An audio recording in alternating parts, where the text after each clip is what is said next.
Sir sir sir sir sir sir sir sir sir sir sir sir sir sir हाँ sir sir sir sir sir sir sir ओहो sir sir sir sir sir નમસ્કાર. તમને લાગ્યું છટકી ગયું? ના, છટક્યું નથી. આવું કેટલાક લોકો કરે છે અને કોણ? Sir sir sir sir sir sir બોલ્યા જ કરે છે અને પછી એમને ટેવ પડી જાય, ઘરે જાય અને પત્ની કંઈ કહે તો પણ sir sir sir sir sir. વાત એવા વ્યક્તિને કરવાની છે. આમ તો એવું કહેવાય છે કે ડૉક્ટર, પોલીસ સ્ટેશન અને વકીલની જરૂર ન પડે, પણ હવે તો હું એવું કહું છું કે ડૉક્ટર, વકીલ, પોલીસ સ્ટેશન કે પછી પત્રકારની પણ તમને જરૂર ન પડે, એ જ આદર્શ સ્થિતિ છે. પણ હવે જરૂર તો પડે છે અને તમે પોલીસ સ્ટેશન પહોંચી ગયા. પોલીસની જરૂર ન પડે એવું આપણે કહીએ છીએ, પોલીસ દૂર જ ભલો એવું પણ આપણે કહીએ છીએ, પણ એવું ચાલતું તો નથી. પોલીસ સ્ટેશન તમે પહોંચી ગયા અને પછી ત્યાં તમે અટવાઈ ગયા, તો તમે ત્યાં અટવાઈ જાઓ ત્યાં તો ખરેખર એવું બોર્ડ મારેલું હોય છે કે શું તમને અમારી મદદની જરૂર છે. પણ ત્યાં મદદ આપનાર કેવો હોય છે? તમે જાઓ એટલે કેમ આવ્યા છો? પાકીટ પડી ગયું. તો અમારે ધ્યાન રાખવાનું તમારા પાકીટનું. ચોરી થઈ સાહેબ, ચોરી થઈ? તો તાળું માર્યું તો નહોતું માર્યો? માર્યું તું સાહેબ તાળું. તો ચોરી કેવી રીતના થઈ? સાહેબ બારી તોડી. બારી તોડી? સારા સળિયા વાપરવા હતા ને. આ રીતના મદદ આપવામાં આવે છે. પોલીસ તમારી મદદ માટે છે. પણ આ બધું કર્યા પછી તમે ક્યાંક અટવાઈ જાઓ. અટવાઈ જાઓ તો કોઈ મદદગાર તો જોઈએ, અને મદદ કરે પણ કોણ આપણને તો ખબર ના પડે પોલીસની. એટલે હવે એક અગત્યની ટીપ તમને આપું છું કે પોલીસ સ્ટેશન જાઓ અને અટવાઈ જાઓ તો કોની મદદ માગવી? આ ભગવાન વિષ્ણુના અવતાર જેવો અવતારી પુરુષ છે જે તમારા તમામ પ્રશ્નોનો હલ લાવે છે. એનું નામ છે વહીવટદાર. પણ વહીવટદારને ઓળખવો કેવી રીતના? સિંગડા હશે? ના, સિંગડા નહીં હોય. પણ મેં હમણાં કર્યું ને એવું, એના હાથમાં 3-4 ફોન હશે આ પ્રકારે, અને પછી sir sir sir sir sir sir sir sir sir બોલતો જ રહેશે. સર સર એટલે તમને લાગે સર સર સર સર એ પેલા ધોલેરાના સરની વાત નથી કરતો, એના સાહેબને સર કહે છે. અને એટલું લાંબુ દરેક વાક્ય બોલ્યા જ કરશે, બોલ્યા જ કરશે, સર સર કહેશે. અને પછી એની કમરમાં આવી ચાવીનો ઝુમખો લટકતો હશે. એટલે પહેલાં ઓળખવાનું કેવી રીતના વહીવટદારને? એના હાથમાં 3-4 ફોન હશે. ફોન ઉપર વાત કરતા સર સર કહેતો હશે. ટી શર્ટ પહેર્યું હશે, યુનિફોર્મ નહીં હોય, ટી શર્ટ હશે. આ તો મેં શર્ટ પહેર્યો છે, પણ આ મારા બંકિમભાઈ છે ને, લીલી ટી શર્ટ અને જેન્ટ્સ. જો આ પણ આ અમારો વહીવટ નથી કરતા હો. પાછો તમને એવું લાગશે કે આ અમારા વહીવટદાર. ના, હજી અમારે વહીવટદાર રાખવાની જોગવાઈ છે નહીં તો અમે પણ વહીવટદાર રાખી લેતા. પણ આ જ પ્રકારનો આ બંકિમ પટેલ જેવો યુનિફોર્મ. હાથ છોડ. હા, તું વહીવટદાર નથી અને હું પીઆઈ નથી. હા, સર સર સર સર. હા, એને ટેવ પડી ગઈ. તો આવી ટી શર્ટ પહેરી હશે, પહેલાં જીન્સ પહેરી હશે, હાથમાં 3-4 ફોન, કમરમાં પાછું અહીંયા લટકાવવાનો, કમરમાં ચાવીનો ઝુમખો. પછી એની ઓળખ શું? તો એ વાહનમાં બેસે ને ત્યારે ખાસ નોંધવાનું, એની ગાડી ઉપર નંબર પ્લેટ નહીં હોય. કારણ કે એને રાષ્ટ્રપતિ કરતાં ઉપરનો દરજ્જો મળેલો છે. એટલે રાષ્ટ્રપતિની કાર ઉપર નંબર પ્લેટ ન હોય, પણ અશોક સ્તંભ હોય. આ તો એના પણ સાહેબ કહેવાય.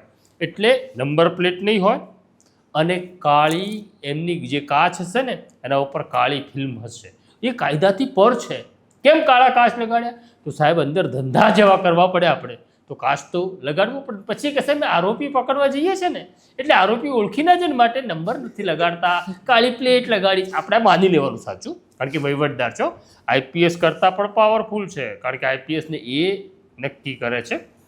હવે આ વહીવટદાર છે ને, આમ તો કેવી જ્ઞાતિ છે?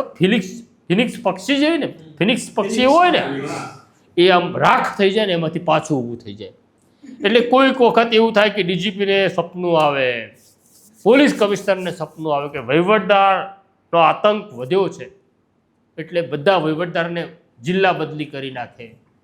પછી કોઈકને કે કંપનીમાં મૂકી દે તો બીજો વહીવટદાર પ્રગટ થાય જમીનમાંથી. એટલે ફિનિક્સ પક્ષી જેવું આ વહીવટદારનું કામ છે. એ કોઈ દિવસ લુપ્ત થતા નથી. પણ ખરેખર આ વહીવટદાર છે ને, એને એવું મને લાગે છે કિરણ કે રિસ્ક એલાઉન્સ આપવું જોઈએ. કારણ કે કેટલા જોખમ વહોરે છે. એ પીઆઈ સાહેબનો વહીવટ કરે, એસીપી, ડીસીપી, સીપી, ડીજી, કેટલા બધાનો વહીવટ અલગ અલગ લોકો કરતા હોય છે. એને તમે પછી જ્યારે પકડાય ને એટલે ખબર પડી જાય ને કે આ વહીવટદાર છે, એટલે નવો આવે એને ભૂકો બોલાવી દે, એટલે જિલ્લા બદલી કરે. તો રિસ્ક તો લીધું ને.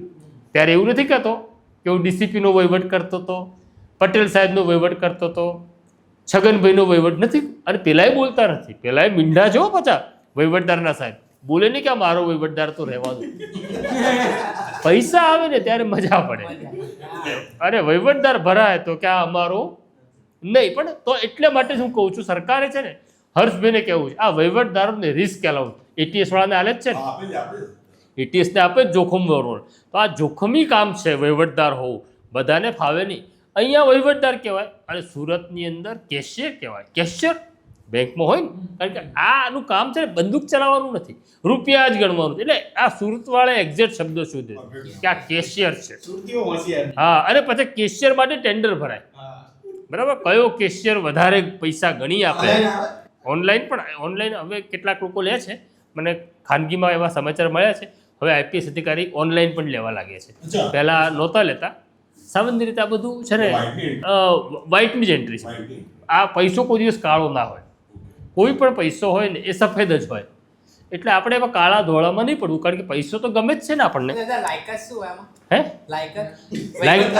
લાયકાત? ઓહો, આ અમારા ફૈઝાનનો સવાલ એવો છે, કેમ તારે વહીવટદાર થવું? એટલે જો તું વહીવટદાર થયો તો બંકીમને અમારે રાખવાનો કે નક્કી કરજે. આ ફૈઝાનનો અમારા એવો પ્રશ્ન છે કે વહીવટદારની લાયકાત શું? તો પહેલાં સમજી લઈએ. પહેલાં તો એને છે ને બરાબર કામચોરી આવડવી જોઈએ. કોઈ એની એક લાયકાત છે, એ કામચોરી કરી શકે, સાહેબને મૂર્ખ બનાવી શકે, આ બીજી લાયકાત. બરાબર. બીજું, એના સંબંધ બુટલેગર સાથે હોવા જોઈએ, જુગારી સાથે હોવા જોઈએ, અને લોકોને ડરાવવાની એક કેપેસિટી હોવી જોઈએ. આ લાયકાત પ્રાથમિક છે. પછી તો શું, એ ફિલ્ડમાં આવે તો એના ધોરણો વધતા જાય, બદલાતા જાય.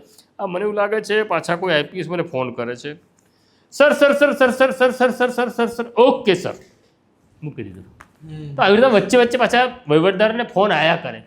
તમને એવું લાગે કે વહીવટદાર આટલા ફોન કેમ રાખે? તો આ છે પીઆઈનો ફોન, આ છે ડીસીપી, એટલે જેના વહીવટ કરતા હોય. આમ જેનો વહીવટ કરે ને એના માટે, અને એક નંબર ખાસ બુટલેગરો માટે. અને કેટલાક વહીવટદાર તો એવા છે કે 8-10 પોલીસ સ્ટેશનનો વહીવટ કરે, મહત્વની લાયકાત છે એમની. તો તમે પોલીસ સ્ટેશન જાઓ તો ચિંતા ના કરતા, આ T shirt, jeans, mobile phone, 8-10 આવા મોબાઈલ ફોન, કાળી ગ્લાસવાળી ગાડી, નંબર પ્લેટ વગરનો માણસ શોધી કાઢજો. તમારો વહીવટદાર તમને મળી ગયો તો તમારો બેડો પાર. તમારે એવું માનવાનું કે કથા છે ને, ગાયનું પૂંછડું પકડીએ તો વૈતરણ નદી પાર. હા, એવી છે. આ વહીવટદારનું પૂંછડું તમે પકડી લો ને તો તમારી વૈતરણની પાર થઈ જાય. એટલે વહીવટદાર શોધવો બહુ અગત્યનો છે. તમારો કોઈ સવાલ છે વહીવટદારને લઈને? વહીવટદાર થયા પછી છે ને પ્રમોશનની બહુ ચિંતા નહીં કરવાની. જરૂર શું છે? આખરે આપણે જે કામ કરીએ છીએ એ આર્થિક ઉપાર્જન માટે કરીએ છીએ. ઓલરેડી સિટી કરતા તો ઉપર થઈ ગયા. હા, અને આ વહીવટદાર નક્કી કરે છે કે આપણા થાણાનો પીઆઈ કોણ હશે. કારણ કે કોઈક જગ્યાએ ટેન્ડર ભરવાનું હોય તો એ ટેન્ડર પણ ભરે છે કે મારા થાણામાં બોલો કોને આવવું છે. તો પછી પ્રમોશનની બહુ ચિંતા નથી હોતી. અને પછી કેટલાક વહીવટદાર એવા પણ છે કે જે 50ની આસપાસ પહોંચે ને એટલે વીઆરએસ લઈ લે કે હવે પાછું ક્યાંક એસીબીના એમાં ગયા આપણે, શમશેરસિંહ જેવા કોઈ આવી જાય અને આપણો ખેલ પાડી નાખે તો આપણે એને પેલા વીઆરએસ લઈ લેવા. નોકરી પૂરી થયા પહેલા. હા, નોકરી છોડી દે અને પછી કોઈ બિલ્ડર થઈ જાય, કોઈ વેપારી થઈ જાય. અને પછી એવું કે હું તો પોલીસમાં આવ્યો ને એની પહેલાં મારા બાપા પાસે 500 વીઘા જમીન હતી. તો આપણે કહેવું તું આવ્યો શું કામ ભાઈ અહીંયા? 500 વીઘા તારા બાપા પાસે હતી તો હું તો જન્મે ખેડૂત. પગારની જરૂરત નથી બેટા, તું બહુ નબળા સવાલો પૂછી રહ્યો છે. પછી તો કોઈ દિવસ એ જે પગાર આવે ને 35, 40, 50, 60 હજાર જે પગાર આવે ને એ તો દાન ધર્મ માટે હોય છે. પછી આપણા જેવા કોઈ માણસ મળી જાય ને પત્રકાર, તો બહુ નમ્ર થઈ જાય એ વહીવટદાર. તમારી ઓળખ બીજી, એ વહીવટદાર છે કેવી રીતના ખબર પડે? તો કે નમ્ર થાય. મારે લાયક કંઈ સેવા હોય તો કહેજો, ચા પાણી કરશો, ફલાણું. એ ચા પાણી તો બરાબર છે, તો આપણે પણ પૂછીએ છીએ કોઈને, પણ બહુ નમ્રતા રાખે તમારી સાથે. હા, જ્યુસ પીશો, ચા અત્યારે શું કામ પીવાનું, ગરમી કેટલી છે, એવી બધી વાત કરે એટલે સમજવાનું. અને આપણો ખેલ પાડવા ભાઈ આવ્યો છે.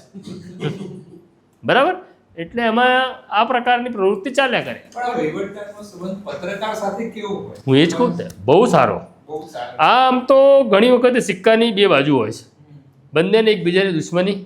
એટલે આમ દુશ્મની તો શું આવે, કેવી કે ના કેવી ખબર નથી, પણ સંબંધ રાખવું પડે બંનેને એકબીજાના વિકલ્પ છે.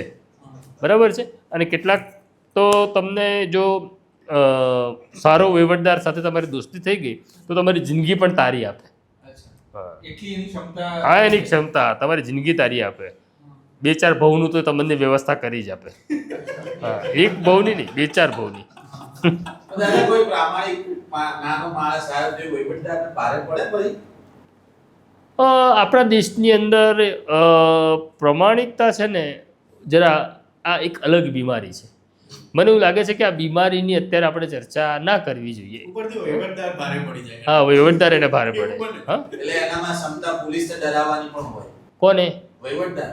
નહીં, આપણે હમણાં પેલી છેલ્લી સ્ટોરી કરી ત્યારે પેલો પત્રકાર નહોતો, સ્ટિંગ સ્ટિંગ સ્ટિંગ સ્ટિંગ, એવા પાછા પત્રકાર આવી જાય જે વહીવટદારનું કરી નાખે કે સાહેબ તમે શું કરો છો મને ખબર છે, ઓડિયો ક્લિપ આવી છે.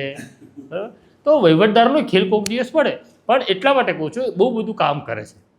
8-10 પોલીસ સ્ટેશનનો વહીવટ કરે, કે કંપનીમાં જાય. હવે અમદાવાદના સીપી છે ને, કે કંપનીમાં રહેલા વહીવટદાર પાસે બહુ કામ લે. તો કેટલાક વહીવટદાર એવા છે અમદાવાદની અંદર કે સવારે પોલીસમાં સેન્ટ્રલ જેલ જઈને કેદીનો જાપ્તો પણ લઈ આવે, બપોરે સિવિલમાં જાપ્તામાં જાય, રાત્રે નાઇટ કરે, અને પછી બિચારા વહીવટ કરવા નીકળે તો કેટલી મહેનત કરે. આ સીપીને દયા નથી આવતી કે કંપનીમાં મૂક્યા પછી આ લોકો વહીવટ કરી રહ્યા છે અને કેટલું બર્ડન લે છે. પણ સીપી દયાળુ નથી, મને એવું લાગે છે. આ કંપનીવાળા પાસે બહુ કામ લે છે. પણ આ વહીવટદાર આટલા વ્યસ્ત છે તો ઘરે શું કહેતા હશે કે હું આટલો વ્યસ્ત રહું છું, કે વ્યસ્તતા ખાલી દેખાવા પૂરતી હોય? ના, વ્યસ્ત તો આર્થિક ઉપાર્જન આવે એટલે ઘરવાળા પણ ના બોલે.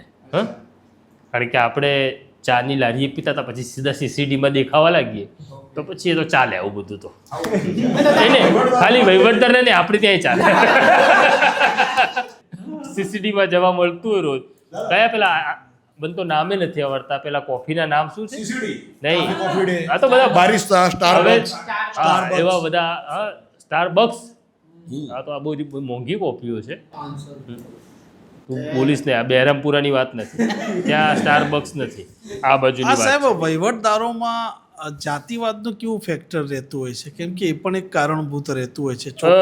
મારો અનુભવ કહું તો વહીવટદારમાં છે ને, મુસ્લિમ વહીવટદાર હોય કે બુટલેગર મુસ્લિમ હોય, એના ઉપર પોલીસ અધિકારીઓ વધારે ભરોસો મૂકે. કારણ કે એમાં સામેવાળાની કરી જવાની ક્ષમતા ઓછી છે, વફાદારીનું પ્રમાણ વધારે છે. આમાં કંઈ અડ્ડે તો સાહેબ પૂછવા જતા નથી કે કેટલું નક્કી થયું. એટલે ઘણી વખત એવું થાય કે જેનો વહીવટ કરતો હોય ને એ સાહેબ લોન લેવાની લાઈનમાં ઊભા હોય અને વહીવટદારનો બંગલો એના કરતાં મોટો હોય. એવું પણ થયેલું છે. એટલે આમાં તો આમ તો કાયદાની જોગવાઈ પ્રમાણે વહીવટદાર જેવી કોઈ જોગવાઈ જ નથી. બરાબર છે. પણ કેટલાક એવા હોય છે આવડતવાળા. બરાબર છે. હવે આપણામાં પણ કોઈ એવું કે તમે પણ વહીવટદાર છો, તમારામાં વહીવટદાર છો, તો આપણે ના કેવી રીતના પાડીએ? હવે આપણામાં ક્યાં એવું છે, પત્રકાર ડેશ વહીવટદાર, પણ છતાં છે તો છે. તમે એ ચિત્રને શું સમજો છો? બરાબર છે. પેલું ફાઇન આર્ટ્સ વાળા કરે ને લીટા, તમને શું લાગે છે આમાં? એના જેવું છે. આખી જિંદગી જ આવી છે. એના માટે વહીવટદાર થવું પડે. તો આ હતી વહીવટદારની ગુસ્તાખી. છતાં એક રહસ્ય છે, એક સત્ય છે કે પોલીસ સ્ટેશન જાઓ, પોલીસની સમસ્યા હોય તો જગતમાં મૂંઝાશો નહીં. ભગવાન વિષ્ણુ જેમ પ્રગટ થશે એમ વહીવટદાર આવશે અને તમારા સર્વ પાપોનો નાશ કરશે. અને પછી એક મારા જેવો ગરીબ બ્રાહ્મણ હશે, એ તમારી સ્ટોરી પણ કરશે. નમસ્કાર. વૈષ્ણવજન તો તેને કહીએ જે પીડ પરાઈ.